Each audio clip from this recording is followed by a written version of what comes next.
this National Defense Authorization Act that President Obama just signed, it is my belief that those of us that speak truth to power, especially you and other leaderships, have been targeted. And I just want to know, what are your thoughts on that act?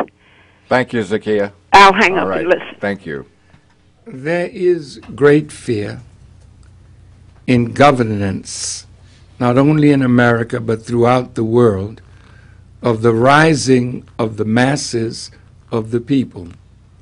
Zbigniew Brzezinski was talking before the Foreign Relations group, and he told them that years ago it was easier to control 1 million people than to kill 1 million people.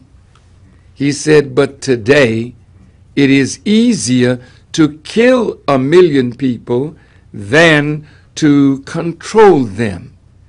And Henry Kissinger said that the population of the planet is too much for the supplies the raw materials that are there. So he suggested culling the population of our planet by 2 to 3 billion people. Well, what did Brzezinski mean? It's easier to kill than to control.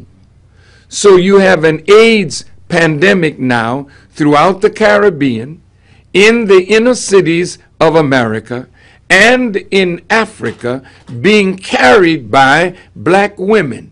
And when you reduce a human being who by nature is made to be productive, and the real joy of life is through productive living, producing the things you consume and producing for your nation and your people.